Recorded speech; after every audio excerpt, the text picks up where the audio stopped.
മലബാറിലെ പ്രശസ്ത ക്ഷേത്രമായ മടിയൻകൂലോം കലശ ഉത്സവത്തിന് സമാപനം. ഇതോടെ അള്ളടദേശത്തെ മറ്റൊരു കളിയാട്ടക്കാലം കൂടി അരങ്ങൊഴിഞ്ഞു. മടിയൻകൂലോത്തെയും മന്നൻപുറത്ത് കാവിലെയും കലശോത്സവം കഴിയുന്നതോടെയാണ് അത്യുത്തര കേരളത്തിലെ ഓരോ കളിയാട്ടക്കാലവും അരങ്ങൊഴിയുന്നത്.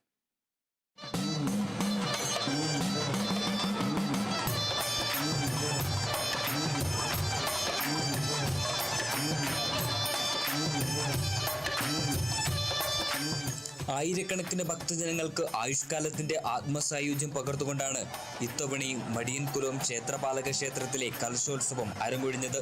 2 ദിനങ്ങളിലായി കൊണ്ടാടിയ കലശോത്സവത്തിന്റെ സമാപന സുദിനത്തിൽ ഈ വർഷവും ക്ഷേത്രസന്നിധി ജനസാഗരമായി.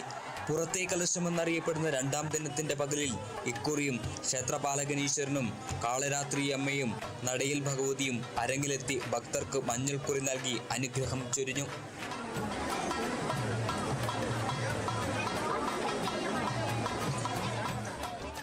നീലേശ്വരം മന്നംപുറത്ത് കാവിലെ കോലധാരി സ്ഥാനികരായ കിണാവൂർ നേണിക്കം, അഞ്ഞൂറ്റാൻ, പള്ളിക്കര കർണമൂർത്തി എന്നിവരാണ് മടിയൻകുലോം കലശവത്തിൽ തെയ്യങ്ങളുടെ കൈപിടിച്ച് അരങ്ങിലെത്തിച്ചത്.